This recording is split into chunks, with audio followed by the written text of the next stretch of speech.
Est-ce que quand tu fais du sport, tu as des fuites urinaires ou alors tout simplement quand tu portes du poids, tu sens que tu n'es pas safe, tu n'es pas à l'aise au niveau de ton corps?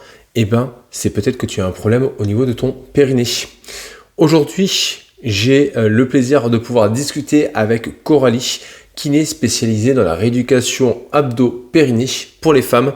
Et nous allons parler de différents sujets, de qu'est-ce que c'est le périnée, de comment le renforcer et des fois comment le relâcher.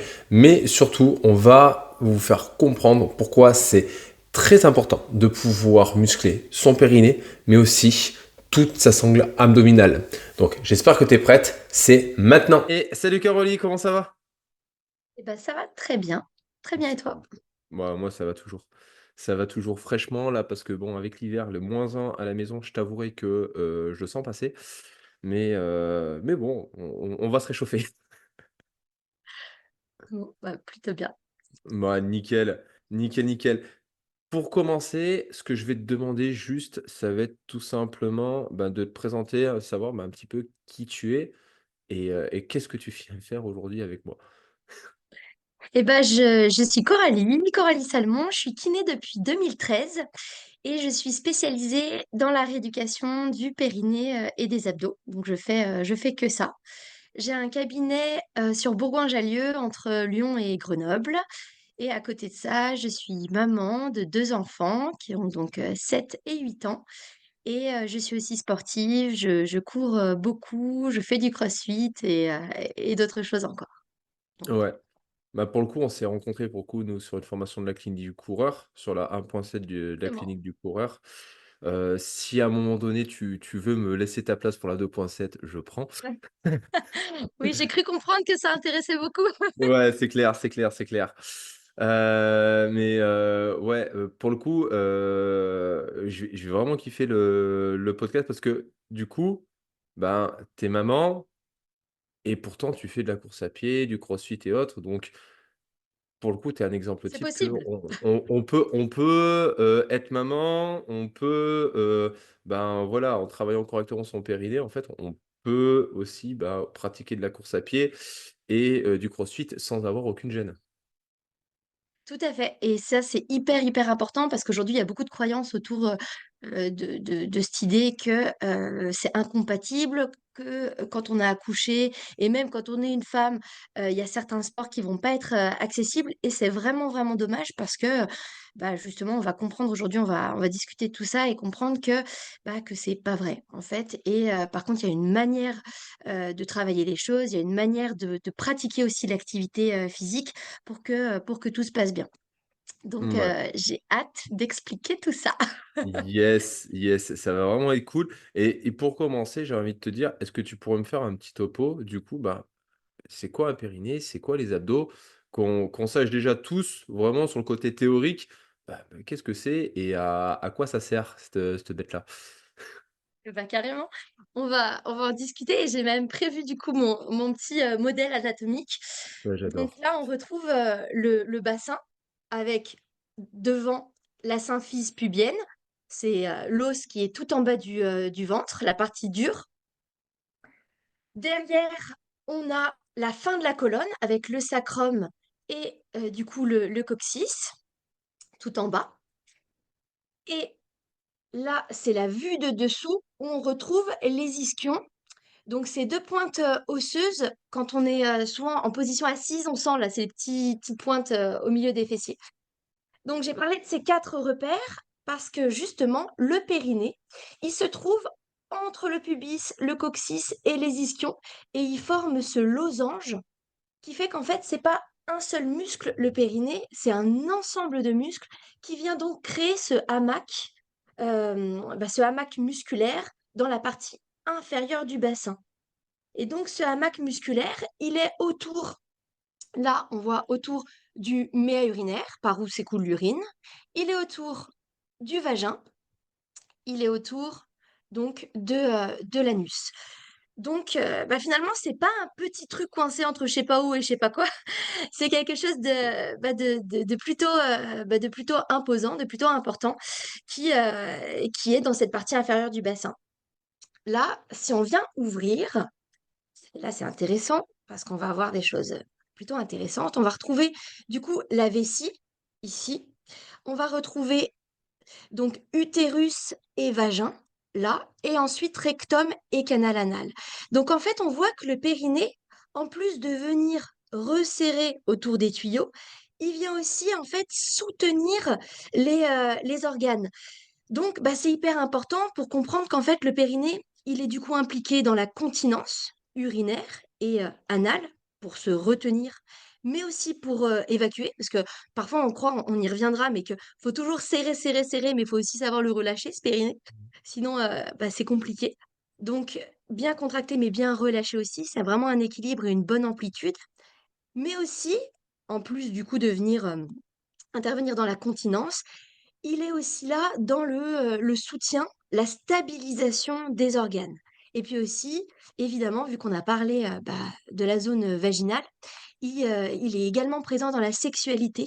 Sa tonicité est importante parce que, s'il est trop tonique ou pas assez tonique, on peut avoir, ben, des soucis. Donc c'est pour ça que, bah, ce périnée finalement, il est vraiment, hyper important et impliqué dans pas mal de fonctions, la continence, la sexualité et tout ce qui va être du coup de la posture, du soutien, des organes. Donc ça, dans l'activité physique, ça va être, plutôt, important parce que, C'est bah, clair. justement les organes, va falloir les soutenir, va falloir les tenir. Ouais, et ça, Voilà c'est déjà pour, les premiers mystères bah, du déjà, ça périnée. fait une bonne entrée en matière. Et alors, je vais rajouter un truc, ça, c'est mon côté masculin. Et alors, pour le coup, j'ai été formé en pilates, j'ai pratiqué pendant un temps. J'aime bien le préciser, pour ceux qui vont regarder la vidéo, les hommes aussi, vous avez un périnée, les mecs. Donc, ne pas oublier, c'est pas réservé que aux femmes. Les hommes aussi ont un périnée et il faut savoir s'en servir. Alors c'est tout à fait vrai.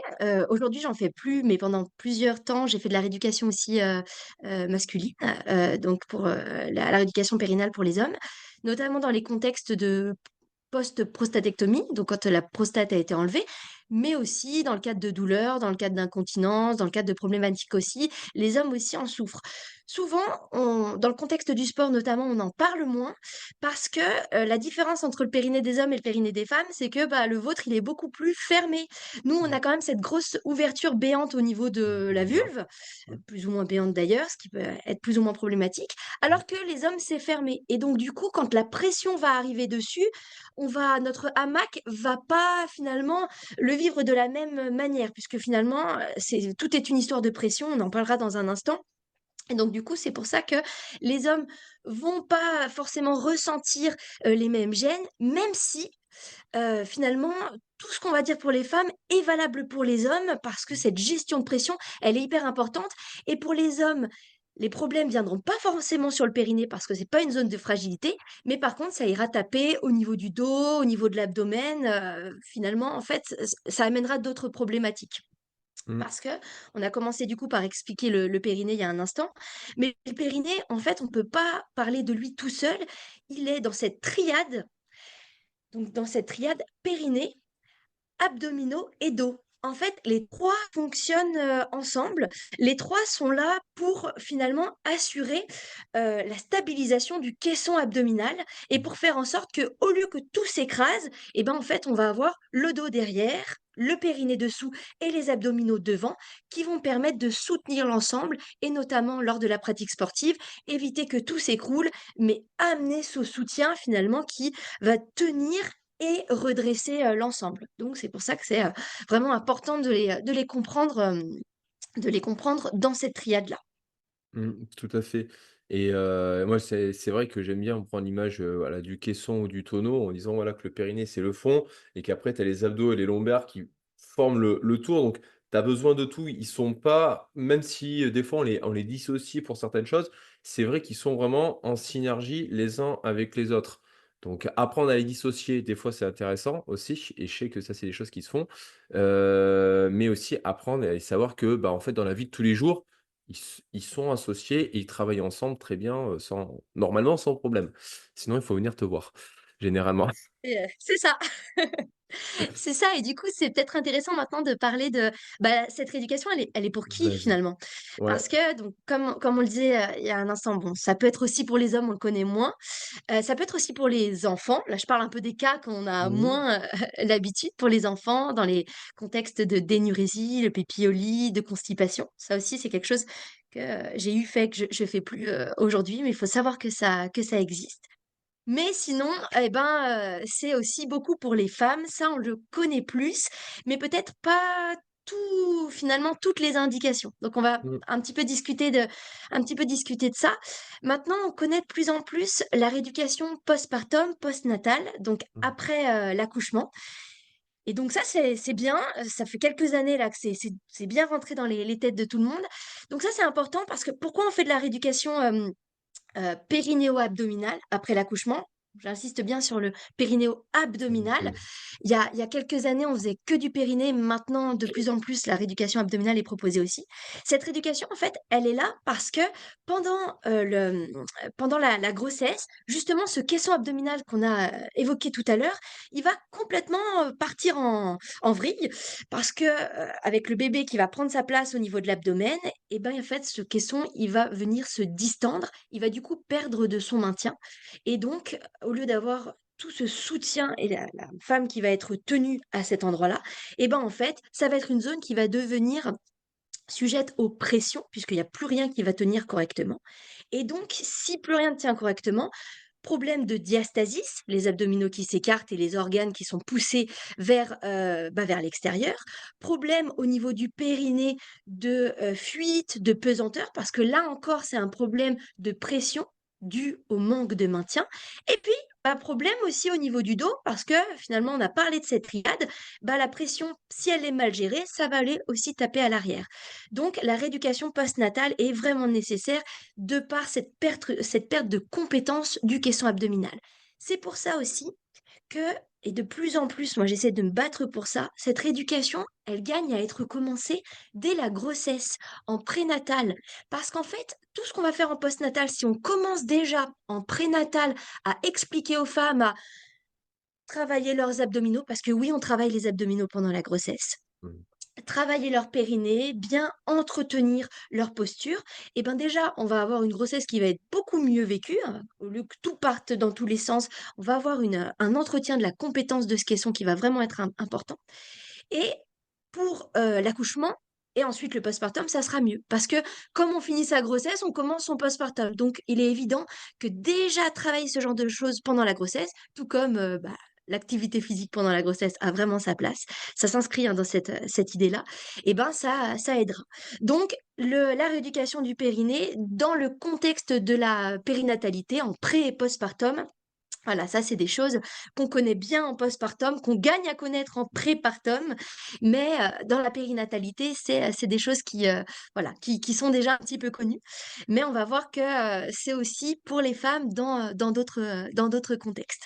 Dans le sport, par exemple, toi, tu dois déjà avoir un peu des cas de questions autour de ça, notamment dans l'accompagnement des femmes dans l'activité physique.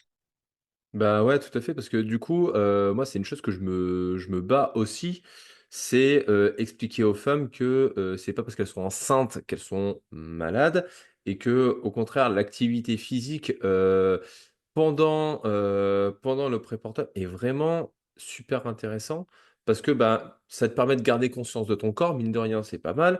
De garder un minimum d'activité aussi, bah, c'est pas délétère pour le bébé parce qu'il y en a beaucoup qui disent: «Ben, je peux pas faire sto, je peux pas faire ci, je peux pas te faire ça, ça risque de se décrocher, ça risque des malformations».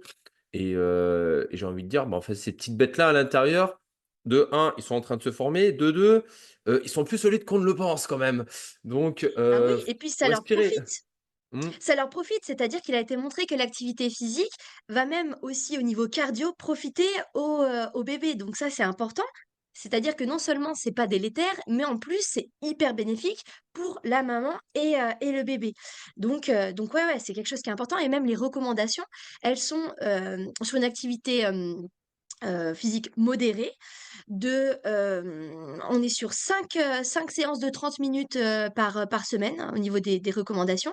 Et le petit, comment dire, truc pour savoir si on est dans les clous, on conseille, d'être sur une activité physique où on est capable de parler en même temps, en fait. Mmh. Et donc du coup, voilà, à partir pendant la grossesse, hein, ça c'est, l'indicateur qui nous permet de pratiquer, de la bonne manière. Évidemment, une femme qui a une habitude, sportive, elle va pouvoir aller, y mettre un petit peu plus d'intensité, mais ça, c'est important du coup de bien être accompagnée, pour faire tout ça.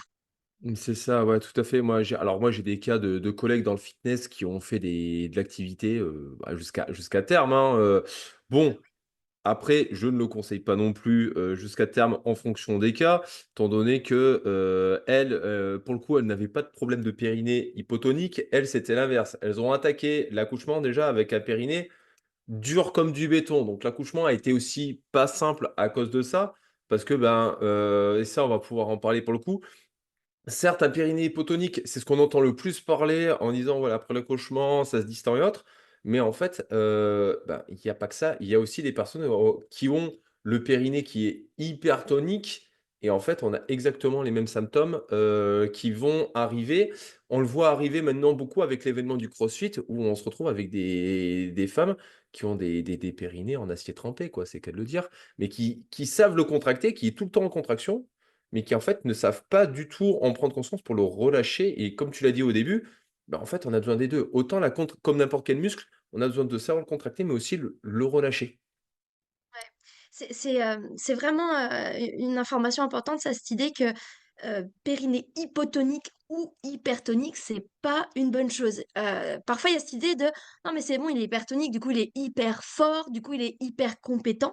Non, un muscle, pour que ça se passe bien pour lui, il faut qu'il sache effectivement se relâcher et se contracter. Alors, c'est pour ça aussi que dans la rééducation, il y a, il y a eu pas mal de changements ces dernières années qui nous ont montré que, il y a une façon, de le travailler, plus propice pour éviter d'être sur du, serré, serré, béton, c'est pas un casse-noix, en fait, le périnée. Souvent, c'est ce que je dis aux patientes, c'est pas fait pour écraser des trucs, c'est fait pour bien fonctionner avec le reste du corps dans cette synergie finalement, musculaire et on va pas, enfin, en tout cas, c'est pas recommandé d'être sur des exercices de type, je serre, je serre, je serre, tout le temps, toujours, quel que soit le contexte, toujours à la même intensité. Mais au contraire, on va y mettre de la nuance et surtout, on va y mettre de la fonction. Parce que un muscle, il est efficace finalement, dans les conditions dans lesquelles il a été entraîné. Donc si je suis à toujours serrer sans le mettre en lien avec le contexte, on va avoir du mal à avoir un périnée, fonctionnel. Donc ça, c'est vraiment quelque chose, d'important et c'est pour ça aussi que dans la rééducation qui au départ était très, très, très ciblée, périnée. Aujourd'hui, elle s'est ouverte sur le reste du corps et tout à l'heure, on parlait de rééducation, périnéo-abdominale, mais aujourd'hui, on parle même vraiment d'une rééducation périnéo-abdominaux-posturale, en fait. Parce que Mmh. ça va dans la rééducation, en tout cas, que je propose au cabinet, des pieds à la tête, en fait. Mmh. C'est, tout dans la posture et dans cette gestion de la pression du bas vers le haut. Parce qu'il faut quand même se rappeler que, l'humain, c'est un ensemble d'os et d'organes et si j'ai pas une dynamique musculaire portante, de qualité, bah, il y a tout qui va s'écraser et c'est ça qui va faire que, je vais avoir des douleurs, je vais avoir des dysfonctionnements parce que le manque de maintien va venir écraser, des choses. Sur la planète, il y a une gravité terrestre, donc on a besoin de cette dynamique musculaire et le périnée en fait partie pour maintenir, soutenir l'ensemble. Il en fait partie mais il est loin d'être tout seul et donc c'est pour ça qu'il faut le considérer, mais le mettre en lien, surtout le mettre en lien. Mouais et là, je vais reprendre une image que je me sers beaucoup moi en muscu. C'est quand tu prends, par exemple, des squats, des soulevés de terre et autres, on est toujours en train de dire: «C'est un exercice de jambes, c'est un exercice de dos, c'est un exercice» et on va dire: «Non, mais en fait, quand tu vas mettre de la charge, quand tu vas faire des squats, en fait, et ben, ce qui fait que tu t'écrases pas quand tu sors ta barre du rack, ben, c'est le fait que tu aies cette, pour le coup, ce caisson abdominal, autant le périnée que les fessiers, que les abdos, qui rentrent en jeu pour maintenir la posture et qui fait que, ben, en fait, tu t'effondres pas comme un château de cartes. Pareil pour le soulevé de terre et autres et moi, c'est un exercice que j'aime bien, faire rendre compte aux femmes avec qui je travaille. Quand elles font un soulevé de terre, je leur dis: «Tiens, vas-y, engage les fessiers sans engager tes abdos». tu vas voir que ça va être beaucoup plus compliqué que tu ne le penses, parce que en fait, les muscles sont synergistes et le fait d'en activer un, les autres vont s'enchaîner normalement de manière fluide. Donc, on travaille tout en même temps à chaque fois et c'est important de le reconnaître. C'est pas parce que tu vas faire que du pilate, que des abdos, que des trucs comme ça, que tu vas avoir un bon effet sur ton périnée et ta sangle abdominale, mais plutôt en allant chercher quelque chose de beaucoup plus fonctionnel et de beaucoup plus global.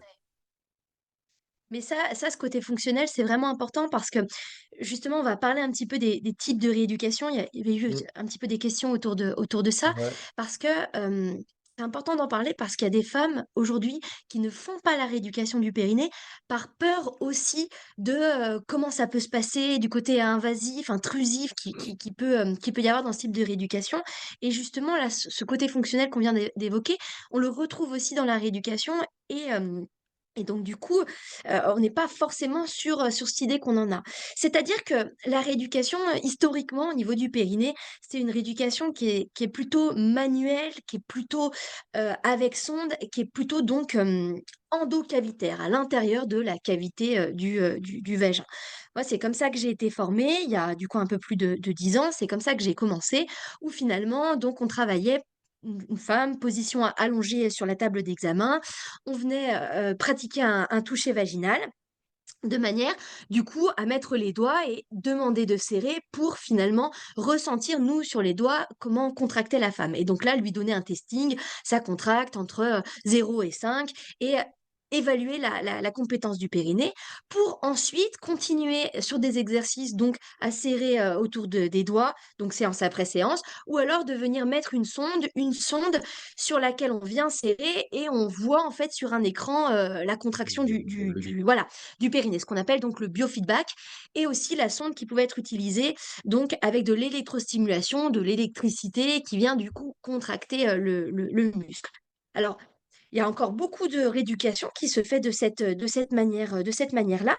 Moi, aujourd'hui, je travaille plus de cette manière parce que, parce que directement commencer, de manière intrusive, surtout chez des femmes qui ont accouché, qui ont déjà eu, bien du monde qui est passé par ici, je suis pas persuadée que ce soit la bonne manière. Surtout que dans la rééducation du périnée, avant de chercher à rentrer à l'intérieur des gens, on va plutôt, enfin en tout cas dans la rééducation, je vais plutôt chercher à ce qu'elles-mêmes rentrent à l'intérieur d'elles-mêmes.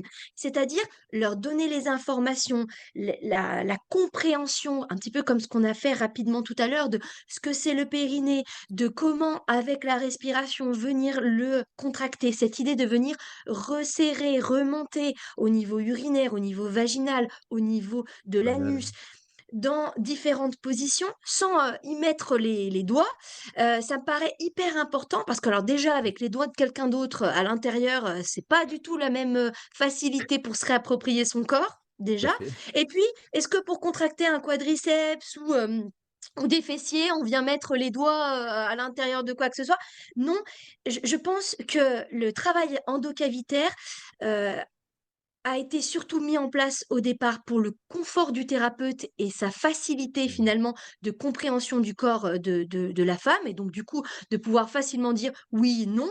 Mais je pense qu'il faut aller au-delà de ça et aller plutôt vers le confort de la patiente et du coup lui donner les clés pour vraiment se réapproprier son corps plutôt que d'y venir directement.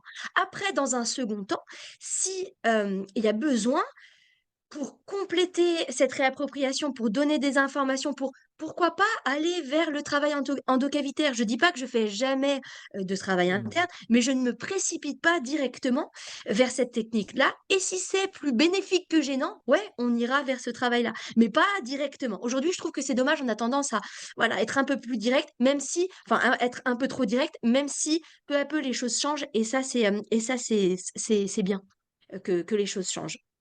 Parce que des femmes ne fassent pas cette rééducation parce que, elles n'ont pas envie qu'on aille dans leur intimité, ben non. Il y a heureusement d'autres façons de faire et il faut aller vers ces autres façons de faire. Surtout que, 20 séances en position allongée à serrer autour des doigts ou à serrer autour d'une sonde, c'est quoi la vraie vie là-dedans? Il y a pas C'est de pas vraie vie. fonctionnel. Ça veut pas dire qu'après quand elle va courir, quand elle va sauter, qu'elle aura pas de soucis. C'est Mm. un starter, mais comme on l'a dit tout à l'heure, si c'est pas mis en lien avec le reste, ça servira pas vraiment, quoi.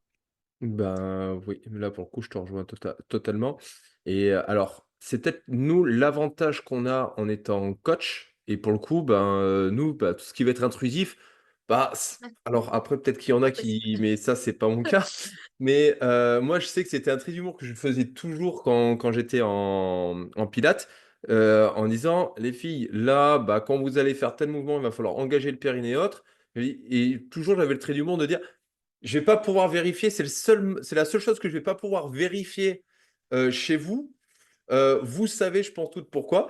Et donc du coup, à chaque fois, ça faisait rire, mais au moins ça dédramatise les choses. Et Ouais. l'avantage, c'est qu'au moins, elles ont plus de facilité de dire, je suis pas sûr de le ressentir.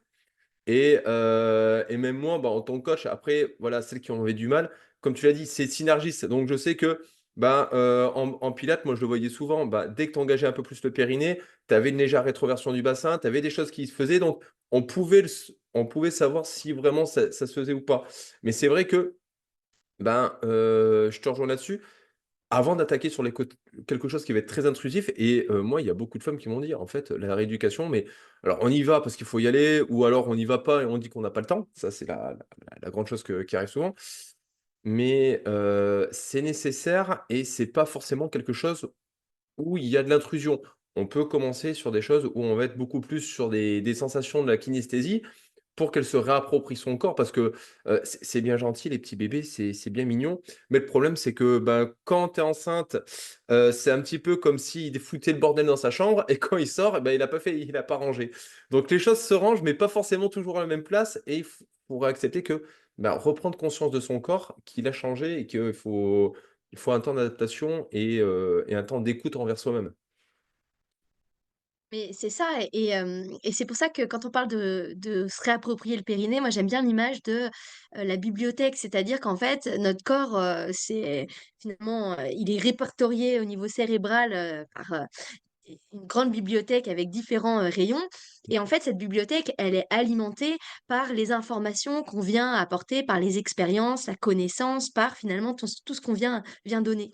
Et souvent, le problème, c'est que la bibliothèque du Périnée, elle est très pauvre, ou alors même teintée un peu d'expériences négatives, Mhm. ou alors de juste pas d'informations. Et donc, l'idée, c'est vraiment de remplir cette bibliothèque pour que cette zone du corps redevienne fonctionnelle, qu'elle puisse être utilisée, devenir la câbler, en fait, vraiment devenir la reconnecter. Et une fois qu'on y met des informations de compréhension, de visualisation, d'observation, de palpation, les patientes ensuite peuvent arriver elles-mêmes à, déjà en externe, toucher cette zone, voir comment ça se passe. Elles peuvent vraiment se la réapproprier. Après, dans la rééducation, il y a aussi tout le travail du souffle. Alors, moi, je travaille avec, je ne sais pas si tu as déjà entendu parler de ça, des souffleurs. En fait, c'est des petits souffleurs. Alors, ça s'appelle un winner flow. Il y en a qui connaissent parce que pendant la grossesse et pour l'accouchement, on l'utilise justement pendant la grossesse pour rentrer le ventre, pour l'accouchement, faciliter la gestion des contractions et la poussée. Et puis, pour le postpartum, pour venir resserrer l'ensemble. Le principe, du coup, c'est de souffler dans ce petit dispositif parce qu'en fait, on parlait de synergie, et ben justement, euh, le périnée, les abdos resserrent et remontent. Donc, on parlait du caisson abdominal, souvent je compare ça à un tube de dentifrice. Donc, Mhm. quand je resserre et que je remonte l'ensemble, le dentifrice sort, l'expiration du coup se fait. Donc, en fait, il y a vraiment une synergie périnéo-abdominaux-expiratoire. Mhm. L'ensemble se fait. Alors, c'est pour ça que finalement, l'expiration va être hyper importante. Et heureusement que ça se fait, parce que celles justement qui ont des problèmes sur la toux ou l'éternuement, c'est une expiration qui, au lieu de bien avoir le dentifrice Oui, le forcément. tube qui vient du bas vers le haut, là on va appuyer au milieu du tube et puis bim, ça va aller taper dans le fond du tube. Sauf que vu qu'il est ouvert, on va avoir ce problème de fuite. Donc cette synergie périnéo-abdominaux-expiratoire, elle est hyper importante et elle va nous servir dans la rééducation. On va travailler le souffle et donc ce petit souffleur, en fait, il nous permet de venir mettre des résistances. Mhm. Du coup, si je mets une résistance, c'est comme si je bloquais partiellement la sortie de mon dentifrice. Si je veux avoir le même flux, je vais devoir engager davantage le périnée et les abdos.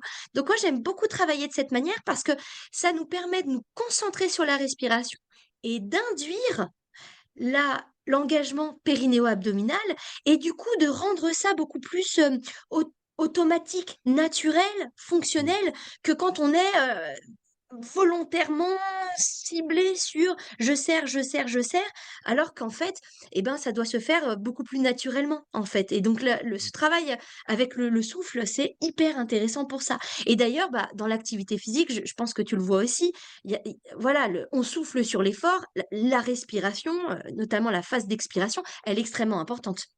Ah bah, elle est extrêmement importante et alors, moi personnellement, là où je repère des femmes qui ont eu des soucis de périnée ou qui ont toujours des soucis de périnée, elles ne savent pas respirer avec le ventre. C'est-à-dire que ce sont des femmes, je leur demande: «Mets ta main sur le ventre, respire». Elles vont la main sur le ventre ne va pas bouger, d'un millimètre, en fait et en fait, elles sont tout le temps en respiration costale. Après, on s'est rendu compte qu'en plus, cette respiration costale, bah, stimulait le système, sympathique et du coup, bah, était tout le temps en action. C'était des personnes qui étaient souvent stressées et autres et donc du coup, le fait de réapprendre à respirer, bah, par le ventre, par une respiration beaucoup plus basse, bah, ça te permet par la suite, bah, de faire ce travail de hamac d'ouverture, de refermeture et ça, c'est super important. Mais ouais, en renfort, on le voit, en course à pied, on peut le voir aussi, mais il y a énormément de personnes qui ne savent pas respirer, qui ont Ah bah oui. complètement oublié comment respirer. Après, ça vient aussi des fois des tenues, de plein de choses qui font que, ben, voilà, respirer et sortir le ventre, bah, c'est tabou, ça va pas et donc du coup, bah, on le fait pas. Non, mais c'est vrai que ça, c'est vraiment un point au bilan, qui revient. S'il y a un problème de respiration, enfin, c'est associé à d'autres, Mmh. à des problèmes ensuite au niveau du périnée. Et en continuant sur les types de techniques de rééducation, puisque tu Mmh. avais eu aussi une question de ce côté-là, stop pipi. Le stop pipi, parlons-en. Parce que, on a encore alors, heureusement, c'est de plus en plus rare, mais on a encore, certains professionnels qui recommandent, comme rééducation, de venir bloquer la miction, hein, quand on est aux toilettes, quand on est en Mmh. train d'uriner, de bloquer, bah, ça, pour faire travailler son périnée. Alors non, non, non, non, non. Stop. Pourquoi non? Alors, ça peut éventuellement, de manière vraiment très, très, très espacée, être un test. Un Voilà. test pour évaluer le périnée, comprendre qu'effectivement sa fonction, dans l'urinaire, va, arrêter la miction. Mais pourquoi c'est pas un exercice? Si je viens régulièrement faire ça, en fait, le périnée et la vessie, ils fonctionnent en inversé. Quand Mmh. je contracte mon périnée, ma vessie se relâche et du coup se remet dans une dynamique de venir se dilater et d'accueillir l'urine. À Mmh. l'inverse, quand ma vessie se contracte, le périnée se relâche et donc là, c'est Mmh. l'évacuation. Donc, si je me mets à contracter mon périnée pendant que je suis en train d'uriner, ma vessie, elle va comprendre, bah, que c'est le moment d'arrêter de se contracter. Donc, elle va, finalement la miction va s'arrêter et va avoir du mal ensuite à reprendre ou va reprendre sans être qualitative et donc le risque derrière ça, c'est, bah, de pas bien vider sa vessie et du coup, bah, de faire de la rétention, d'amener un terrain propice aux infections urinaires et Mmh. d'avoir finalement cette dysynergie, vésico, périnéale. Donc c'est, vraiment pas une bonne chose. Vraiment un test, oui, mais jamais un exercice. Jamais, jamais un exercice. Mmh, C'est surtout encore, que la trop conseillé. ben, oui, non, mais ça, c'est très conseillé, malheureusement, je trouve et alors moi, j'aime bien expliquer que le fait d'uriner, en fait, normalement, on ne doit pas pousser. C'est le fait que ça se relâche qui, bah, après, avec la gravité, suit son cours et alors les filles, vous n'avez pas ce problème. Chez les hommes, ça, c'est un truc, c'est souvent, voilà, qui c'est qui pisse le plus loin et en fait, on est en train d'expliquer, souvent, aux hommes et aussi aux femmes que en fait, non, uriner, c'est le fait de relâcher la vessie, en fait, la tout suit son cours, en fait. Il y a pas besoin de se prendre la tête là-dessus et C'est l'erreur ça. qu'on fait, c'est souvent de faire, bah, pousser, pousser, pousser, pousser. À un moment donné, relaxer un peu. Relâcher un peu les Mais efforts. c'est ça et c'est-à-dire que ce soit pour uriner ou pour aller à la selle, Mmh, c'est un relâchement donc du périnée. C'est bien le périnée qui voilà. doit se relâcher. Alors c'est pour ça qu'aussi pour aller à la selle, cette idée de venir mettre un petit marchepied, de bien se relâcher, d'y aller dès que l'envie est présente, plutôt que Mmh, d'attendre et de laisser, s'accumuler, C'est des conseils aussi qui peuvent être intéressants Mmh. parce que ce soit au niveau urinaire ou anal, à partir du moment où on est dans le contexte des toilettes et qu'on se met à pousser pour évacuer, et ben, en fait, on va pousser sur les organes et donc ça, c'est un facteur aggravant de ce qui va être des fuites urinaires et des descentes d'organes. Donc c'est pas génial, c'est pas génial du tout. Donc on va aux toilettes, on se relâche et c'est le rectum, c'est la vessie qui, eux, vont se contracter pour évacuer et même, puisqu'on en parlait il y a un instant, dans le contexte de l'accouchement, et ben, finalement, c'est assez proche aussi. Tu parlais tout à l'heure des périnées hypertoniques pendant l'accouchement. Mmh. Hem, En fait, lors de l'accouchement, on a pendant tout le travail, toute cette imprégnation hormonale, et cette ouverture qui peu à peu va aussi, ouvrir le périnée Ouais. et au moment, propice, l'utérus va venir se contracter et finalement la poussée, ça ressemble beaucoup à aller aux toilettes, hein, accoucher, sauf que Mmh. l'organe est plus grand et plus rempli puisqu'à ce moment-là, il y a un bébé. Mais quand, vraiment, tout se passe bien, on a un accouchement où, l'utérus va se contracter et bébé va sortir, comme cette envie, d'aller, Mmh. d'aller aux toilettes. Et quand ça se passe pas exactement, comme ça et qu'on se retrouve sur des poussées agressives parce que toute cette, synergie qui cette fois se fait vers le bas et pas vers le haut, c'est le seul moment, dans la vie où ça se fait vers le bas et ben là malheureusement on va avoir des problèmes, de Mmh. déchirure, voire, de nécessité de voilà d'épisiotomie pour aider à cette ouverture qui aura pas, voilà, qui aura pas bien fait son travail, quoi.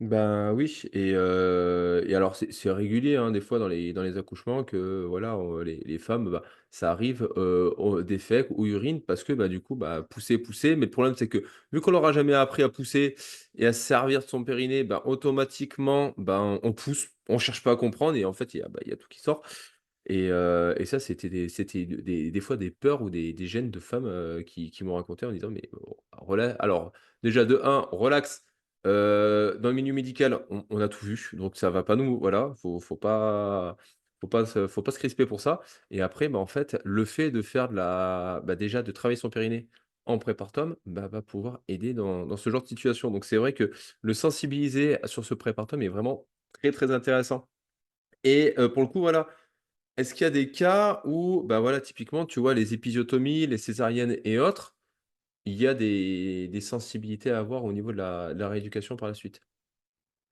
Alors, oui, oui, oui, là encore, comme on vient de le dire, le prépartum, la rééducation en préaccouchement, aidera et permettra des récupérations, plus rapides parce qu'il y aura déjà cette connaissance du corps. La difficulté, c'est que quand on vient d'accoucher et qu'on n'a pas forcément été sensibilisé avant, on a tout plein d'interdictions qui tombent. Il faut pas reprendre le sport, il faut pas faire ci, il faut pas ça, il faut pas ce qui est un petit peu paradoxal parce qu'en fait, avoir un enfant, c'est déjà du sport et donc on se retrouve avec ce petit nourrisson, avec le cosy à porter, non mais un cosy, c'est extrêmement Confort. lourd. La poussette, le il y a plein, plein, plein de jeux de sollicitations et on dit: «Oui, il faut pas, il faut pas, il faut pas». Ouais, mais en fait, le corps, il est déjà dans une dynamique active et donc c'est pour ça que moi, je suis pas aussi tranchée par rapport à cette histoire de reprendre le sport parce que sinon, les femmes ont dans la tête que, bah, je fais rien, mais qu'en fait, elles font quand même, des choses, cachées, un peu de l'entraînement caché, on va dire. Oui, il y en a beaucoup maintenant. Et puis tout d'un coup, il y a un délai, une date. «Ah bah, ça y est, c'est bon, je peux reprendre le sport» et là, bim, ça vient d'un coup, alors que non, en fait, le corps, c'est pas tout ou rien.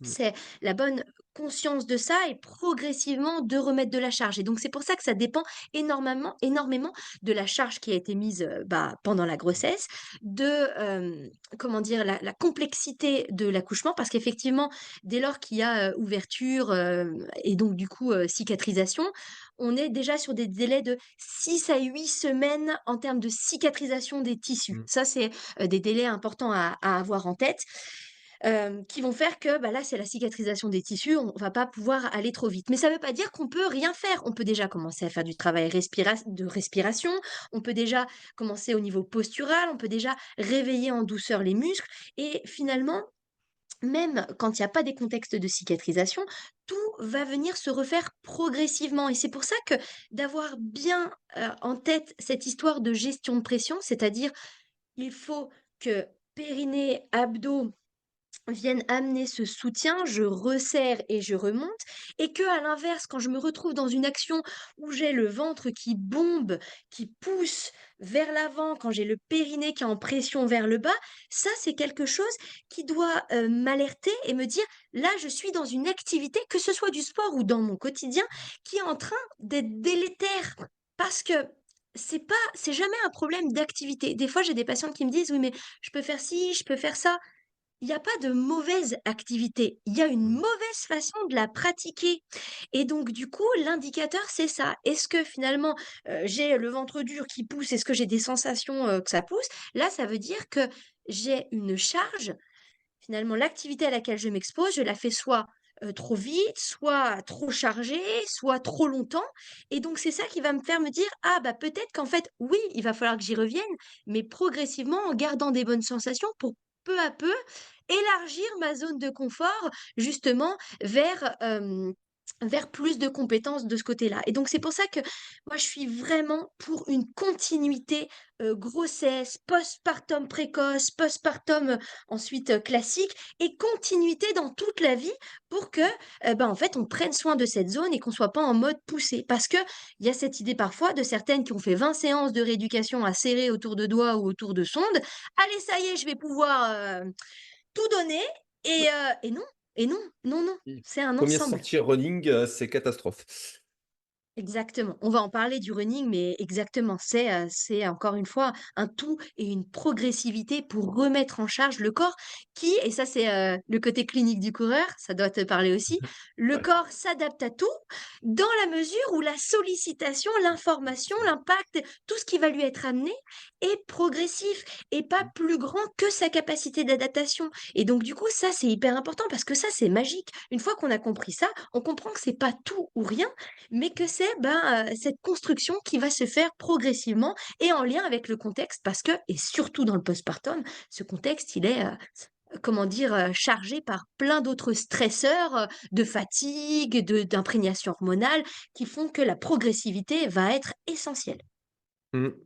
Et là, là, je vais faire un rebond. Là, tu m'as fait une passe que j'adore. C'est de se dire que, vous êtes pas les femmes, les femmes, pour le coup, là, c'est le sujet, mais vous êtes pas des petites choses fragiles. Parce que ça, c'est un truc que j'entends à longueur de temps et ça me rend marche, c'est: «Je peux pas porter de poids, j'ai peur de me faire mal si je fais ça», et en fait, j'aime bien prendre le parallèle. OK, combien de fois tu as attrapé ton enfant dans le landau? Elle me dit: «Bah, je sais pas, je compte plus». «Et combien de fois tu t'es blessé en fait, en faisant ça?» «Bah, jamais». Bah, tu vois qu'en fait, c'est pas parce que tu attrapes quelque chose, le dos rond, pas forcément de la bonne posture, que tu vas te blesser. Parce qu'en fait, tu l'as fait pendant des dizaines sans te poser de questions. Combien de fois tu as attrapé une panière de linge? Tu as attrapé, bah, typiquement le cosy, le machin. Moi, j'adore les femmes qui me disent: «À la salle, j'ai peur d'être trop musclé, donc je prends que des petits poids». Et après, je les vois avec le landau, le sac de course, le sac à côté, et je lui dis: «Mais tu te rends même pas compte du poids que tu portes, en fait, toute la journée à côté. Tes petits poids à côté, c'est rien du tout, quoi». Ah mais clairement, clairement, c'est une réalité ça, de se rendre compte que le corps de la femme a des spécificités effectivement par rapport à l'homme, parce qu'on en discutait, ce périnée, hem, qui est plus ouvert, va lui amener des problématiques, qui vont être gênantes et qui vont du coup la faire lui, comment dire? Lui faire se poser des questions, mais son corps, il peut être et il est compétent quand il est utilisé de la Mmh. bonne façon. Parce qu'on se rappelle, et c'est ce que j'avais commencé aussi à dire en début, c'est qu'un homme, s'il pousse comme un malade et qu'il fait les mauvais gestes, une femme, bien sûr, ça va aller au niveau du périnée, les fuites urinaires, la descente d'organes, ce genre de choses, et donc du coup, ah mince, l'homme, hernie, Un poil, hernie enfin, discale, ouais. hernie, inguinale, hernie, en Mmh. fait, cette pression, elle va aller aussi ailleurs, et donc pour tout le monde, il est question de bien, finalement faire de l'activité. C'est juste que la gêne et le côté humiliant, lié au périnée, va faire que les femmes vont prendre conscience et vont devoir ajuster les choses, là où des hommes, vont finalement prendre conscience quand, Il soit trop le tard. disque sera complètement pété, quoi. Mais, Voilà. c'est important ce parallèle parce que tu l'avais fait, hommes et femmes, et finalement, il y a cette nécessité de bien gérer les pressions, et Mmh. que les femmes, finalement, voilà, peuvent faire toutes ces activités. J'ai retrouvé il y a pas longtemps un article qui disait que, au départ, les femmes avaient interdiction de courir parce que, Oui, parce qu'en fait, c'était dangereux pour leurs organes et donc du coup, pour, la fertilité, la procréation, c'est pour tout ça. Mais on a des choses dingues, on a des choses ah dingues mais et complet. donc non, mais c'est dingue. Non, le corps de la femme, il est, voilà, il est puissant, il peut être utilisé, il doit être utilisé, mais par Mmh. contre, avec des connaissances, ça va permettre évidemment de bien faire les choses. Parce on parlait de la course à pied et puis plus largement, on va parler de l'impact. Parce que, Mmh. je sais pas toi ce que tu en penses, mais c'est souvent là, alors sur la charge, sur l'impact, sur la course à pied, qu'on va pouvoir avoir des problématiques évoquées par les sportives, au niveau de l'activité physique. Parce que jusque-là, on parlait de tout ce qui était, voilà, la périnatalité autour de Mmh. l'accouchement, mais il y a ce vrai sujet, je pense qu'il faut qu'on aborde autour des sportives. Bah, oui, bah, autour des sportives, on le voit, bah, comme je te disais avec l'événement du CrossFit, mais même de la course à pied et autres, moi, j'ai le nombre de fois où j'entends «je cours» et en fait, on se regarde avec les copines parce qu'on sent que ça va pas, qu'on n'est pas qu'on commence à avoir des gouttes qui tombent. Typiquement sur des WOD de CrossFit où tu as des jumping jacks, où tu as des box jump et que tu les vois toutes courir, au vestiaire par la suite. Ça, c'est des choses, moi, c'est du vécu, hein, je le vois tout le temps où, les filles, elles disent: «Est-ce qu'il va y avoir des jumping jacks ou des sauts?» et elles courent aux toilettes avant d'attaquer la séance et en fait, tu leur dis: «Non, mais là, en fait, à un moment donné, il va peut-être falloir revoir ta pratique avec plus de progressivité et peut-être, ben, travailler des choses qui sont peut-être un peu chiantes au départ, mais qui vont être nécessaires, en fait, pour ton hygiène et pour ta vie au quotidien, quoi». C'est pas normal bah, quand tu cours, en fait, tu aies des fuites urinaires. C'est pas normal que quand tu éternues ou que tu sautes, en fait, que tu aies des fuites urinaires. S'il y a ça, c'est que forcément, en fait, il y a peut-être un travail à faire en amont et c'est bien sympa de travailler les abdos pour avoir le ventre plat, ce qui ne fonctionne pas au passage, mais en fait, travailler vraiment toute cette zone, oui, c'est pas sexy, oui, c'est pas glamour, mais en fait, à un moment donné, c'est vraiment nécessaire, quoi.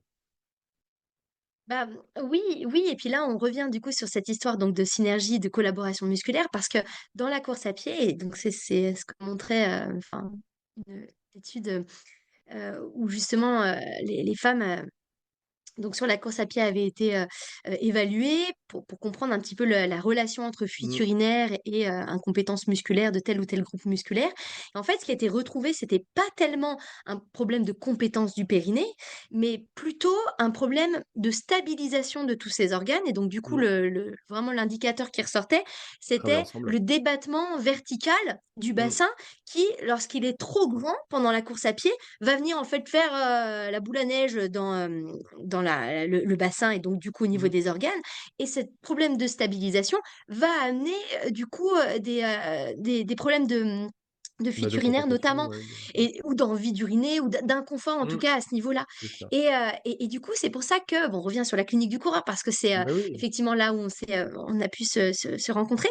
En fait, dans tout le travail autour de la qualité de la course à pied, de la technique de course, on va Mmh, comprendre qu'en fait, une bonne course, donc c'est-à-dire une course qui va être cadencée avec un certain, avec une rythme, fréquence. va Mmh, permettre d'éviter que le corps s'écrase parce que quelque part la cadence, donc augmenter sa fréquence de pas, c'est permettre au pied de repousser le sol plus régulièrement que sur une mmh. cadence plus basse où il aurait tendance à s'écraser et donc du coup, de par le pied, l'appui du pied, de venir, comment dire? Activer tout cet engagement postural. Parce que Mmh. finalement, là, si on essaye de le faire, quand on vient au niveau des pieds, resserrer sa voûte, La voûte plantaire. plantaire au niveau de la plante de pied. Si je cherche à m'agripper au sol, j'ai quelque chose qui vient se passer au niveau du périnée. Je sais pas si quand Bah, tu le oui. fais toi, là, quand tu viens Mmh. resserrer,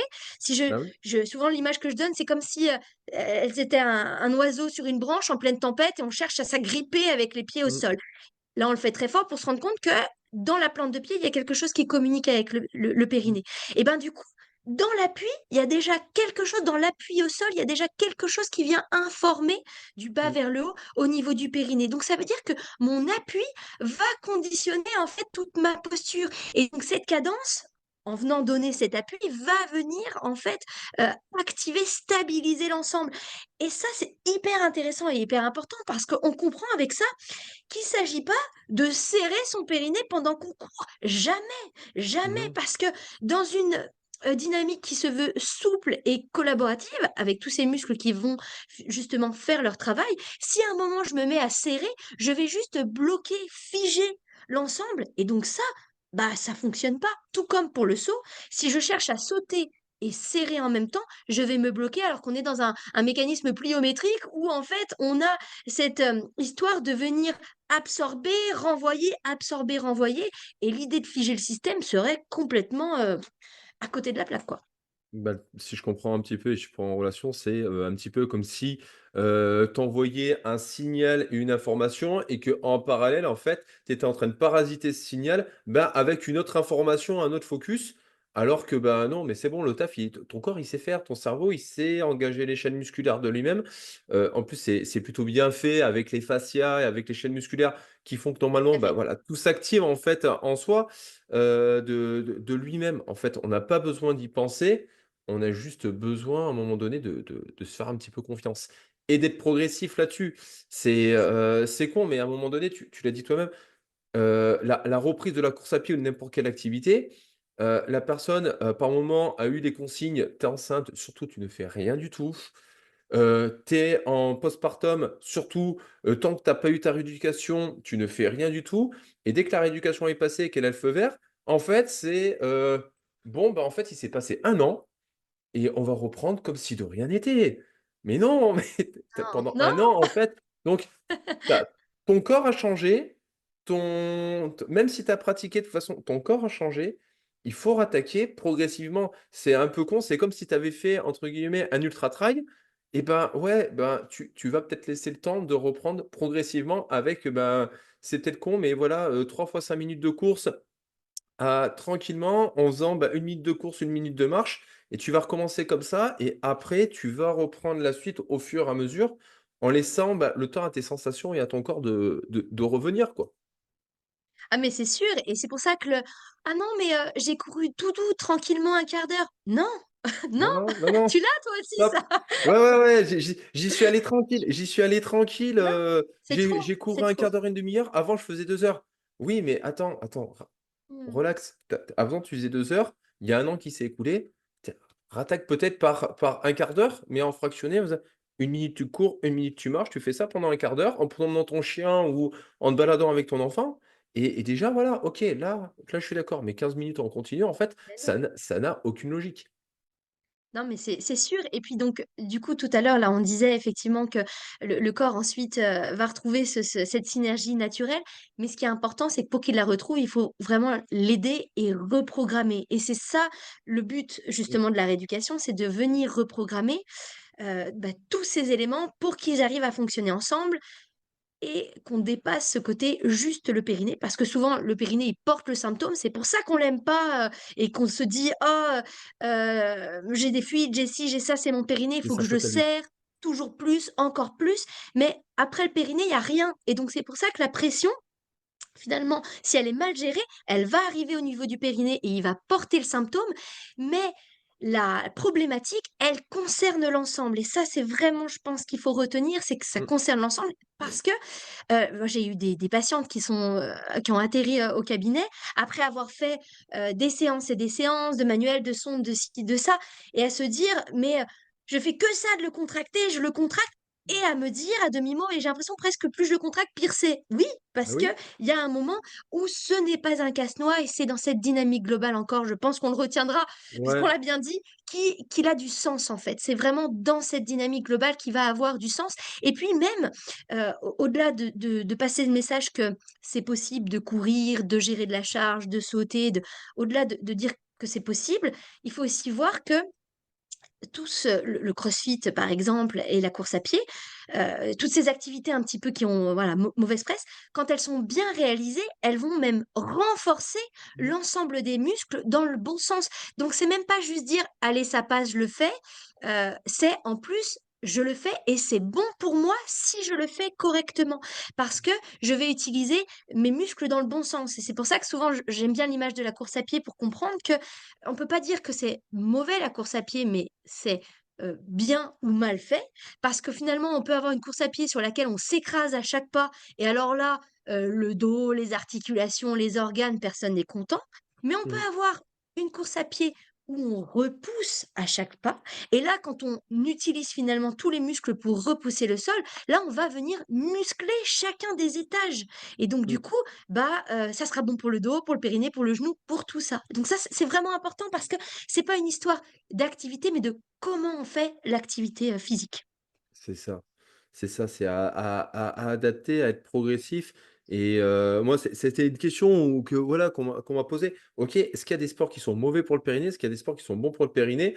Alors dans l'activité physique, moi, à l'époque où je passais mes diplômes, c'était, voilà, bah, course à pied, tout ce qui porte charge, pas bon pour le périnée. Celles qui ont des problèmes de périnée, on va faire du stretching, on va faire des cours à quoi, on va faire du pilates et moi, j'étais là, mais je dis: «Mais je comprends pas, quoi, en fait». À un moment donné, elles ont ça, OK, bah, on va peut-être remettre en charge, on va peut-être y aller progressivement parce qu'elles sont pas handicapées, quoi. Faut arrêter et c'est un petit peu la croyance là que j'entends souvent de: «Bah, j'ai ça comme problème, donc du coup, en fait, ben, je vais me contenter à faire des choses où c'est safe, où je risque rien».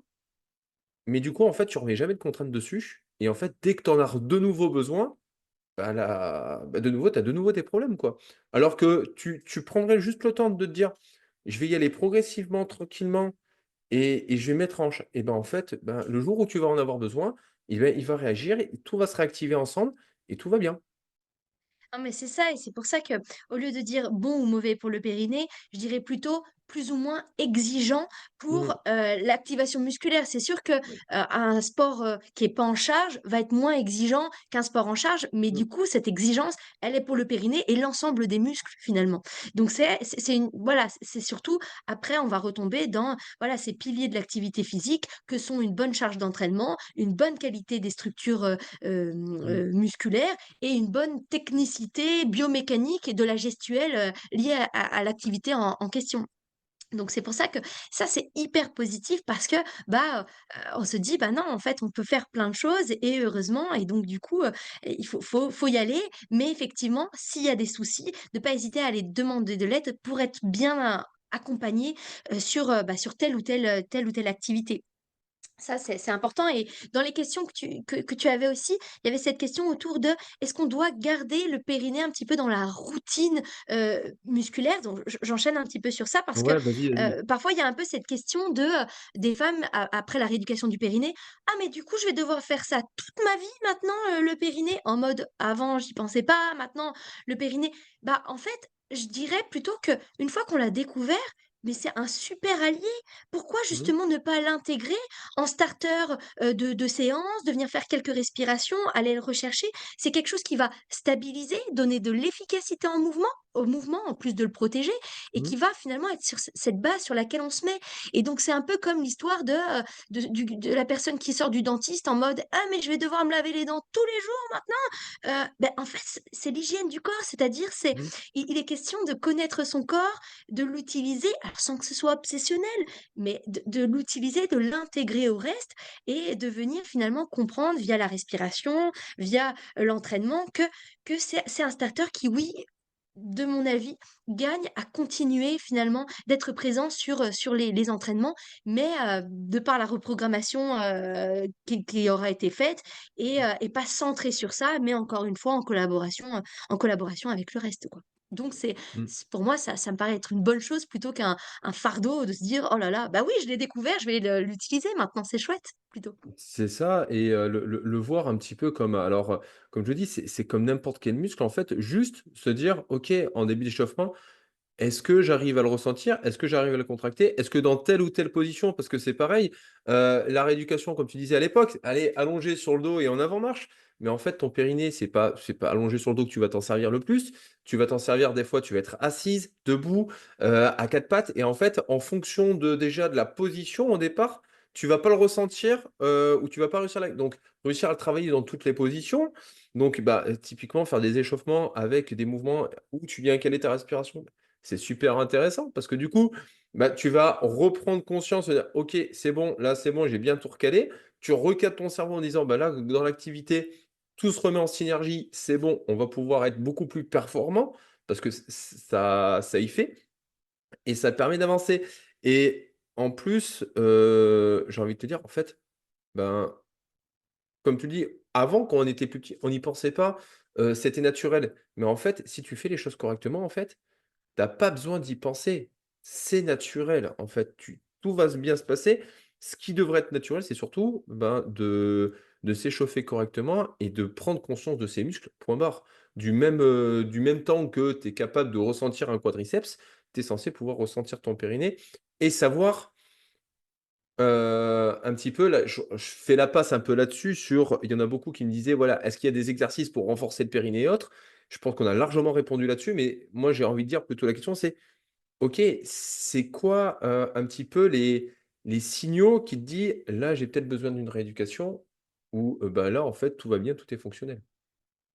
Eh ben, si, on se retrouve avec, justement des problèmes de fuite, des problèmes de pesanteur, cette sensation vraiment qu'il y a un poids dans le bas du ventre, voire même au niveau, vaginal. Mmh, Si on a pendant l'activité physique, vraiment des envies d'uriner parce que, bah, les organes dans tous les sens pas bien tenus mmh, peuvent amener, ces envies, ça peut être, vraiment comment dire? Des éléments, qui peuvent amener à consulter. Mais même au-delà de ça, hem, au-delà de ça et c'est pour ça que dans mon activité, je suis vraiment centrée aussi en périnatalité parce que je trouve que c'est mmh, un virage extrêmement intéressant clairement, pour sensibiliser. C'est clairement. que je pense que tout le monde devrait en fait, avoir accès à ces informations et ce qui est hyper top, c'est que donc là, dans la box de CrossFit dans laquelle je suis, le coach, il est hyper ouvert sur ça. On n'a pas encore fait, mais on va prévoir, un atelier où on va pouvoir parler de ce genre de choses. Enfin, Mmh, il y a une sensibilisation à faire autour de ça et c'est pour ça que tout le monde gagne à avoir des infos sur ça. Donc mmh, mais évidemment, sur les signes que j'ai, évoqués, ah bah, alors là, on se pose pas la question, on va consulter et on met en place, une rééducation et si, on voit que ces propositions sont de ou travail manuel exclusivement, alors, on va chercher autre chose. Alors les sages-femmes, elles ont dans leur décret de mmh, compétences uniquement le périnée, alors qu'en kiné, on a la rééducation, bah, périnéo, abdominaux, posturale, parce mmh, qu'on est rééducateur. Donc c'est pour ça que, parfois on travaille en, collaboration. Les sages-femmes commencent à faire, mmh, un starter périnée avec, justement leur technique et puis nous, on va travailler un peu plus en fonctionnel. L'idée en fait, c'est pas de se battre les uns les autres, mais de non, vraiment mettre travailler en voilà, synergie. en lien Bah, nos comme le périnée, compétences travailler en synergie, c'est qu'à le dire. non, mais c'est exactement ça et mais ce que je veux dire, voilà, de pas aller voir une sage-femme pour lui demander de travailler telle chose si c'est pas son décret de compétence, Oui, c'est comme ça. C'est-à-dire qu'on est différents professionnels pour justement apporter différentes choses et si ça intéresse, enfin moi j'ai des annuaires, de, mmh. kinés, spécialisés, à proposer. Je sais pas si tu veux ensuite qu'on les mette dans Ah les si, infos si tu as un lien, je le et mettrai en autres, description, ça peut être ça peut être super. ça peut être intéressant parce que souvent les gens recherchent ça. Mmh, Mais oui, d'avoir accès à ces informations. Alors j'ai remarqué que souvent les femmes qui sont pas passées, par, la voilà la maternité, et qui ont pas de problème, sont très peu sensibles à ça parce qu'elles se disent: mmh, «Non mais moi j'ai pas de problème, moi j'ai» et c'est un peu moins facile de passer ce discours-là, bien qu'on peut avoir des fuites et des problèmes justement avant d'avoir eu ouais, des enfants, parce que justement la charge à ce moment-là aura mal été gérée. Mais donc voilà, tout dépend où en sont les femmes dans leur période de vie, les gènes mmh, qu'elles peuvent avoir. Si elles n'ont pas de gènes, de garder en tête que, bah, voilà, si j'ai mon ventre qui pousse, si tout est écrasé, c'est pas génial. Alors si l'argument, du périnée, des fuites, de la descente d'organes ne les séduisent pas, qu'elles se disent aussi que quand ça pousse vers le bas, la silhouette tout entière s'écrase. Donc mmh, ça sera difficile d'avoir un ventre plat si l'ensemble n'est pas en train de resserrer et remonter, en fait. Et parce que tu avais aussi une question par rapport au ventre plat, par rapport à la peau, Ouais. on y viendra. Mais ce que je veux dire, c'est que tout fonctionne ensemble. Donc, la Mmh. fonction, l'esthétique, comment dire? Le côté, organique. Donc du coup, on a vraiment, à y gagner, à être sensibilisé, encore une fois, sans que ça devienne, obsessionnel, mais à avoir cette idée que, c'est tout l'idée de cette posture qui se construit du bas vers le haut, de l'appui, des pieds jusqu'au sommet du crâne et avec, bah, du coup, tout ce qui est son abdominal qui va également avoir cette partie de soutien pour que tout se passe bien et homme ou femme, quel que soit l'âge, tout le monde est concerné. Mmh. Tout à fait et moi, il y a eu un des symptômes que j'ai appris, que j'ai avec l'expérience maintenant c'est venu, c'est et on en a parlé en début de cet épisode, c'était vraiment sur les rapports sexuels. Quand tu discutes avec certaines femmes, ils disent: «Bah, en fait, là, bah, au début du rapport, ça me fait mal, c'est trop serré, je suis pas bien». Mais en fait, tu te poses-toi la question: «Est-ce que tu es relâché?»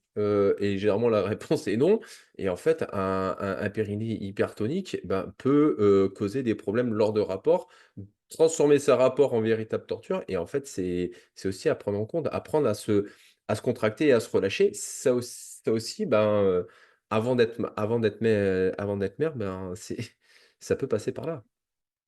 Alors effectivement, c'est un point, intéressant là d'aborder la sexualité puisqu'on en a parlé tout à l'heure. Le Mmh. périnée, il est aussi au cœur de la sexualité et donc s'il est trop tonique, il peut y avoir cette problématique de douleur et là encore, il est tout à fait possible de reprogrammer cette zone, Mmh mh. d'apprendre à en faire une zone, pas un réceptacle inerte, qui se retrouve, voilà, entravé, et dans une douleur qui peut vraiment devenir extrêmement handicapante.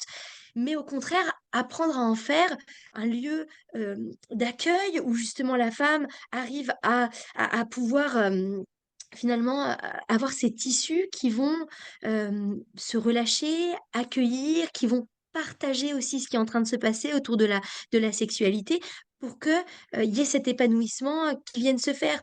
Et c'est pour ça que et c'est terrible, dans, le postpartum ou dans d'autres contextes de douleurs sexuelles, on a des femmes qui vivent des rapports extrêmement douloureux, qui se forcent, qui finalement se disent: «Bah, au fur et à mesure ça va aller», qui, se disent: «C'est elle le problème». Non, en fait, cette zone, elle peut être vécue vraiment autrement et c'est hyper important à ce moment-là, la communication dans le couple et là aussi, on reprend alors c'est pour ça que souvent je fais le parallèle entre l'activité physique, la sexualité. Le corps s'adapte à tout dans la mesure où justement progressivement, on vient Tout à fait. réapprendre aussi à en faire une zone, une zone, de comment dire? D'épanouissement avec un tissu qui va aller dans le sens de la sexualité et pas Mmh. bloquer contre. Mais dans la sexualité, il y a aussi parfois, ce périnée trop relâché qui va aussi faire qu'il y a pas de sensation, il y a plus de sensation et Mmh ben, mh. là aussi de muscler cet organe du plaisir, ce muscle du plaisir, d'apprendre finalement à mettre de la tonicité pour que lors de la pénétration, le pénis se retrouve plus resserré sur les zones sensibles, qui vont Mmh. apporter du plaisir. C'est intéressant et donc c'est vraiment cette histoire d'équilibre, d'amplitude, d'appropriation de ce muscle, bah, pour en faire ce qu'on veut, pour le relâcher, pour le tonifier, pour jouer avec et donc dans la sexualité, c'est hyper important. Tout à fait. Et dans la sexualité, mais aussi, tu me parlais de questions autour de l'endométriose, de l'adénomiose. Est-ce que tu veux Tout à qu'on en fait, discute oui. aussi un petit peu? Oui, bah, oui, oui. Ah oui, oui. Parce que, Vas-y. quand on parle de douleur dans donc, l'endométriose, je rappelle rapidement ce qu'est Voilà. cette maladie. En fait, c'est des tissus, des cellules, de, la muqueuse utérine qui se retrouvent en dehors de l'utérus. Donc en fait, quand c'est dans la muqueuse utérine, ça tout va bien parce que à chaque cycle, quand ça vient à saigner, c'est fait pour, c'est évacué et donc du coup, il y a pas de problème. Mais quand ce tissu se retrouve en dehors de l'utérus, là, il y a un problème parce que ça va faire saigner des zones qui sont pas faites pour saigner et qui du coup vont, être, saignées, alors vont saigner, cicatriser et ça va nous faire un tissu cicatriciel qui va être douloureux et qui va perdre de Mmh. sa fonction et donc c'est pour ça que on peut retrouver de l'endométriose jusqu'au diaphragme, hein, Mmh. en fait ça va Tout à fait. se disperser dans tout le corps et donc du coup, ça peut, apporter, des douleurs et des difficultés assez importantes. On parle aussi d'adénomiose. Adénomiose, c'est un type d'endométriose où les cellules vont aller finalement dans une certaine, voilà, dans une certaine zone. Effectivement. Et donc, Il y a de la kinésithérapie qui est possible pour ça. Moi, je fais pas ce type de soins. Je fais plus ce type de prise en charge, mais j'ai des collègues, il y a des kinés qui font vraiment des prises en charge entières autour de ça, qui vont permettre de redonner de la mobilité, de redonner du confort, d'arriver à ce que ces tissus bougent correctement, de soulager finalement les douleurs aussi liées à cette zone-là. Donc, c'est vraiment important de savoir que ça existe.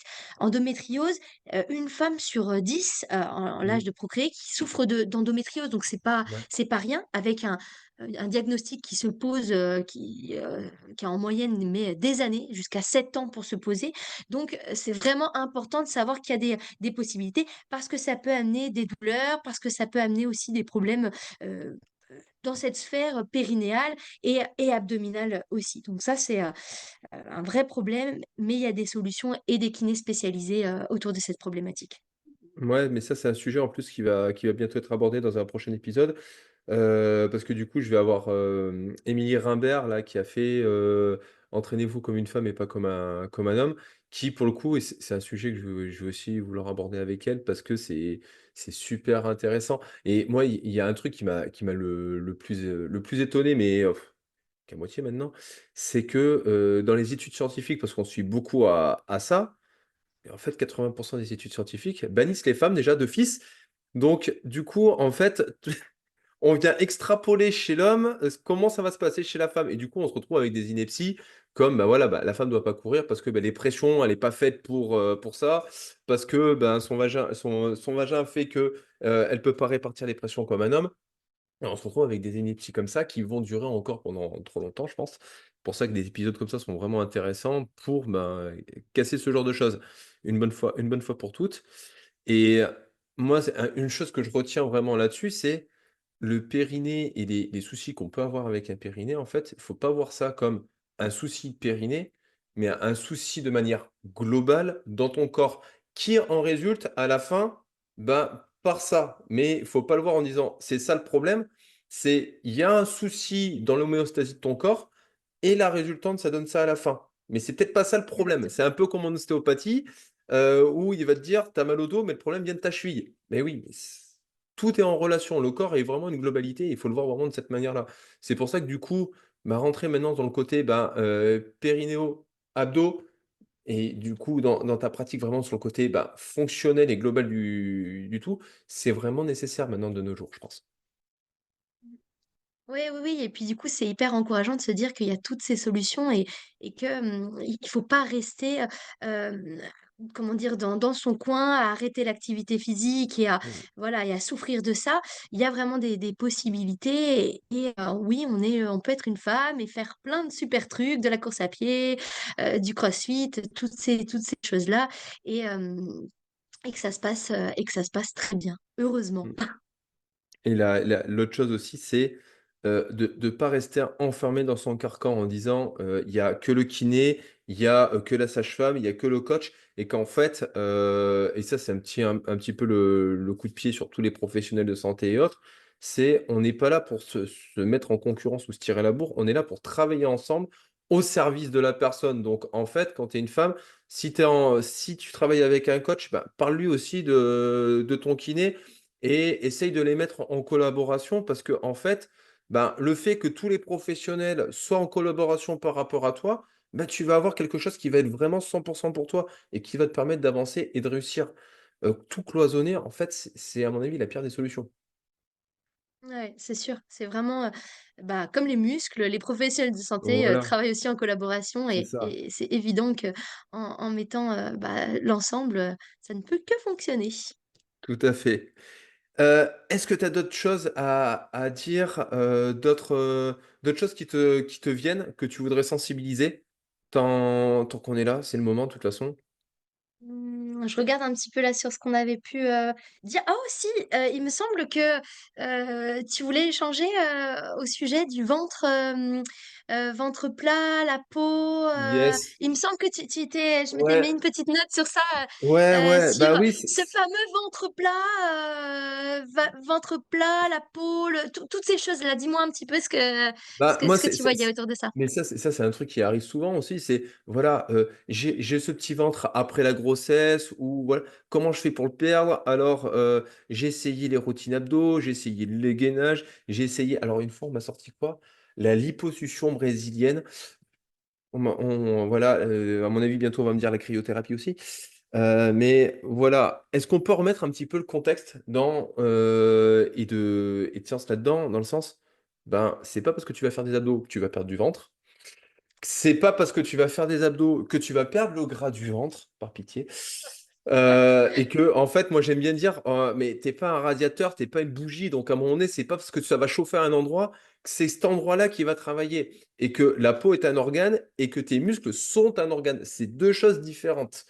Donc, remettre un petit peu de science là-dessus, et peut-être avec tes mots, ça sera mieux perçu. Alors du coup, c'est vrai que moi j'ai souvent cette question, en consultation du ventre plat, le fameux, Ouais. ventre plat et de, «Mais quand est-ce que j'aurai un ventre plat? Mais comment faire pour avoir un ventre plat?» Alors, dans voilà, dans l'idée, je vais parler des différents facteurs finalement qui vont participer à ça. Hem, Déjà, ce qui va être parce que ça va être un ensemble. Ce qui va être important, c'est, d'avoir des abdominaux profonds qui, comme on a parlé tout à l'heure, du caisson, vont bien faire leur travail de resserrer l'ensemble. Donc là, on Des parle du abdominaux transverse, on parle pas forcément exactement. en gros, des tablettes de chocolat, parce que c'est souvent ça, Là, quoi. C'est vraiment du abdominaux, ouais, transverse, la synergie diaphragme, périnée, transverse, lombaire et. exactement. Les abdominaux profonds, c'est ceux du caisson, ceux qu'on vient d'évoquer. Eux, ils vont vraiment allonger et affiner, la taille. Les abdominaux superficiels, eux, eh ben, ils doivent être à la suite du profond parce que si j'ai que du superficiel, ça va tout écraser et tout Mm. ramasser l'ensemble sur lui-même. Donc, les superficiels, ils viennent après. Ils sont intéressants aussi parce qu'ils vont apporter une certaine tonicité. Ils vont Mhm. aussi finalement être intéressants pour bah, amener ce côté ventre qui va être tonique. De ça, il va nous falloir une posture des pieds à la tête, comme je disais, qui va bien se construire parce que quelqu'un qui a des abdominaux profonds et superficiels, donc transverses et grand droit, solides, toniques, mais qui se tient tout ramassé sur lui-même, il va pas avoir un ventre plat en fait, parce que du coup, ça va venir pousser l'ensemble, sa posture va tout écraser. Donc du musculaire, du postural. Ça va être aussi important, du coup, d'avoir comment dire? Au niveau, digestif, de pas être, hyper constipé avec rien qui s'évacue parce que ça, c'est souvent un point qu'on oublie, mais quelqu'un qui est constipé, c'est qui a des problèmes de ce côté-là à évacuer, bah, au niveau, ventre plat, ça va être difficile aussi. Donc Ben, cette problématique, elle est aussi à prendre en compte. Ensuite, il y a ce côté réserve, un petit peu, de graisse qui, aussi a été accumulé pendant la grossesse, qui va avoir besoin de temps pour s'évacuer. On a le facteur temps, on a le facteur évidemment, alimentation, nutrition, ce qu'on va manger aussi et puis de comment on dépense aussi énergie calorique. voilà, cette énergie et comment on va aussi, tu parlais de brûler. C'est sûr que quand je fais quelque chose, ça va pas directement aller chercher dans la zone qui m'embête un petit Mhm. peu plus. Bah oui. Mais il faut voir ça comme finalement une activité physique qui va venir peu à peu équilibrer l'ensemble. Et donc, c'est sûr que si je fais ça pour perdre du ventre et que je vois qu'au bout de 2 mois, j'ai pas perdu du ventre, ben non, il faut continuer cette dynamique qui va venir équilibrer l'ensemble. Et c'est pour ça que je pense aussi que ton avis là-dessus va être importante dans cette idée de bah, comment est-ce que ça va brûler, où ça va brûler. Certainement pas de manière localisée. C'est Ça va ça, être, c'est-à-dire que la perte de graisse, de toute façon, vient d'un léger déficit calorique de manière chronique qui va te permettre en fait de déstocker. Heu, le problème qu'on entend souvent, c'est: «Oui, mais c'est pas assez rapide». Mais à un moment donné, en fait, c'est toujours t pendant 9 mois, en fait, il s'est passé quelque chose dans ton corps. Donc tu peux pas t'attendre qu'en fait, en bout de 2 jours, tout change. Alors à chaque fois, on a les exemples et ça, c'est un peu ce qu'on a vu aussi sur les exemples d'ultra trailers qui, sont capables d'enchaîner des charges d'entraînement, que nous, on exploserait. Mais là, c'est pareil pour le coup, après une grossesse, tous les corps réagissent différemment, toutes les femmes réagissent différemment et on peut pas se comparer à d'autres personnes parce que, bah, tu pas cette personne-là. T'as pas la même génétique, t'as pas les mêmes habitudes de vie et t'as plein de choses qui sont complètement différentes. Donc, ne te compare pas par rapport à ça, mais plutôt dis: OK, je remets de l'activité physique dans ma vie, je remets une alimentation, dans ma vie avec peut-être plus de fibres, plus d'hydratation pour, éviter ces problèmes de constipation et surtout, en fait, je ne mets pas les choses pour avoir le corps que je veux, mais je mets les choses pour être bien dans ma vie et la conséquence sera que je vais avoir une silhouette et des choses qui vont changer et c'est un petit peu le laïus que j'aime bien mettre, c'est, la perte de poids ou la transformation physique n'est jamais un but en soi à rechercher, c'est une conséquence des choses que tu vas mettre en place pour être bien dans ton quotidien. Ah mais c'est sûr et c'est souvent la problématique, c'est qu'en en étant focalisées sur ça, les femmes, en plus de se pourrir la vie, n'y arrivent pas. Donc Mmh. c'est vraiment une façon, très, très bonne façon effectivement de voir les choses et pour continuer et terminer sur par rapport à mon point de vue sur, Ouais. le ventre, il y a ce dernier facteur de la peau. Parce que comme tu l'as dit tout à l'heure, la peau, c'est un organe à part entière qui, Mmh. suivant le relâchement, qu'elle a vécu, cette peau, va avoir une récupération plus ou moins importante. Hem et aussi variable suivant, il y a de la génétique un peu dans tout ça, on est encore une fois, Mmh. tous différents. Il y a parfois, des personnes, des femmes en post-grossesse qui, ont eu des ventres très, très importants, une Très peau qui distendu, s'est ouais. extrêmement, du coup distendue et Mmh. qui, bah, bien qu'elles aient perdu du poids, repris des muscles, vont avoir ce relâchement cutané Mmh. qui, les gêne énormément. Alors, à partir de là, il y a plusieurs possibilités.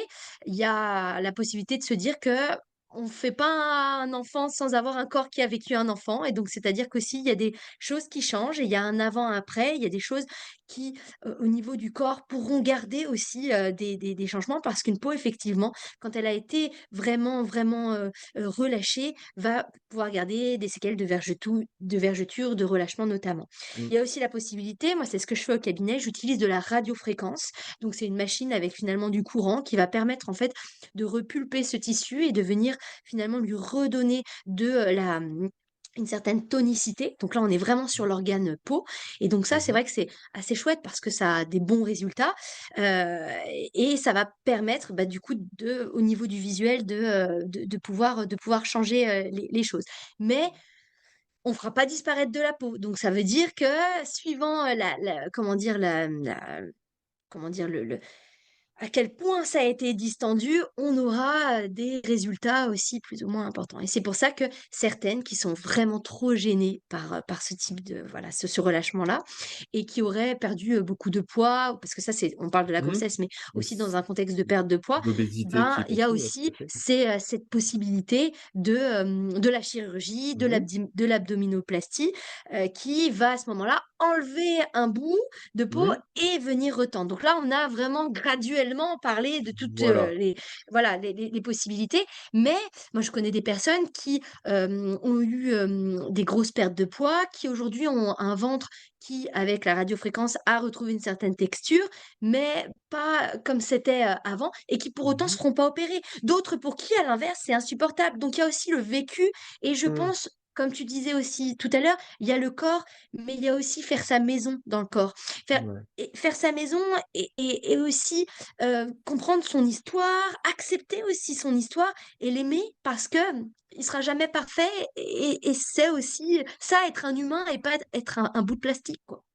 Ouais et alors là, je vais rebondir sur cette passe magnifique, c'est apprendre à s'aimer parce que en fait, on s'oublie un peu avec la maternité, on s'oublie totalement et on oublie totalement de s'aimer. C'est-à-dire que les femmes se transforment en maman. Elles ne sont plus que ça et alors moi, c'est mon cheval de bataille par moment de dire: «OK, mais certes, tu es une maman, c'est très bien, mais par contre, tu es une femme et il faut que tu te respectes en tant que telle et que tu te réconcilies un petit peu avec, bah, ton corps, ton image de toi et qui tu as envie d'être et qu'est-ce que tu as envie de transmettre, de renvoyer et autres et en fait, toute cette part psychologique, mmh et par moments est complètement mise au tapis en disant: «Bah, non, mais c'est comme ça maintenant» et en fait, tu as signé c'est pour en chier, on n'en parle plus. Mais non, en fait, à un moment donné, ta casquette de femme doit revenir et après, bah, des fois passer sur, bah, pareil, on va revenir sur les professionnels, mais passer sur des professionnels de santé comme des psychologues, des spécialistes en thérapie, bref, pour retravailler aussi ton image de toi Bah, c'est intéressant et c'est à réfléchir parce que, bah, voilà, bah, ton corps a changé et c'est intéressant de avancer avec ça. Mmh. Tout à fait d'accord. Ouais, bah, c'est cool. C'est cool. On est d'accord sur énormément de choses. Heu, la dernière chose que j'aimerais bien, c'est, où est-ce qu'on peut te retrouver? Alors pour le coup, moi, j'ai réussi à te retrouver grâce au réseau, mais par où on peut te retrouver si, bah, des femmes veulent te poser des questions? Certaines peut-être prendre rendez-vous si elles sont dans ton secteur et je te prendrai par contre le lien, ouais, de De l'annuaire. l'annuaire. Ouais. Ouais. Et ben, donc, comme je disais, j'ai un cabinet, à Bourgoin, entre Lyon et Grenoble. Je fais que des consultations en présentiel, donc effectivement, Mmh. c'est plutôt par ce biais-là. Après, au niveau des réseaux, je suis sur Instagram. J'ai un compte, un petit peu plus perso où je retrace, voilà, quelques aventures au niveau de la course à pied notamment et donc du coup, ce compte-là, c'est Cora, tiré du bas, Salmon De tiré toute du façon, bas. je mettrai le lien en description, hein, donc mais Et sinon, justement, c'est pour 2025 qui arrive. On a le compte du cabinet Rééducaforme, donc notre cabinet Rééducaforme, mmh. qui va plutôt véhiculer les informations autour de toutes ces problématiques, avec aussi tout le reste de ce qu'on fait. Mais Mmh. on retrouvera ce qui concerne la rééducation périnéo-abdominale plutôt sur ce réseau-là, celui du cabinet.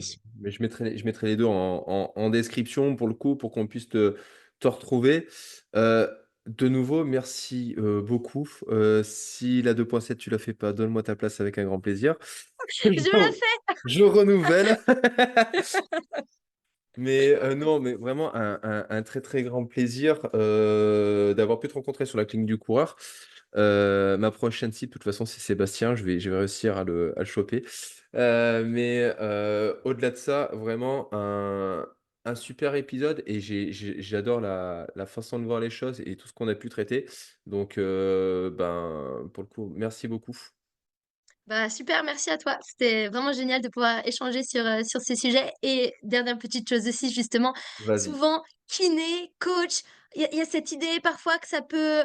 Mais en fait, on est tous là pour travailler ensemble. Vraiment, je trouve que finir sur ça, on est tous Ouais. complémentaires et donc c'est intéressant qu'on puisse échanger et faire avancer justement les gens avec nos compétences.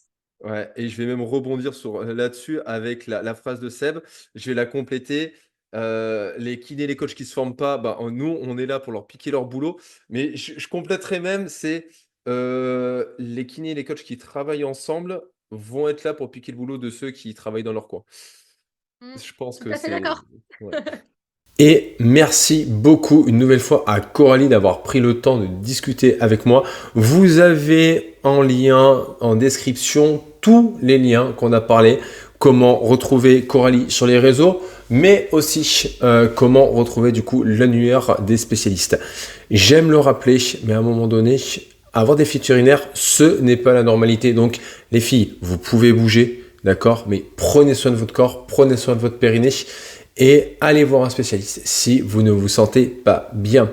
Dans tous les cas, on se retrouve la semaine prochaine pour un nouvel épisode.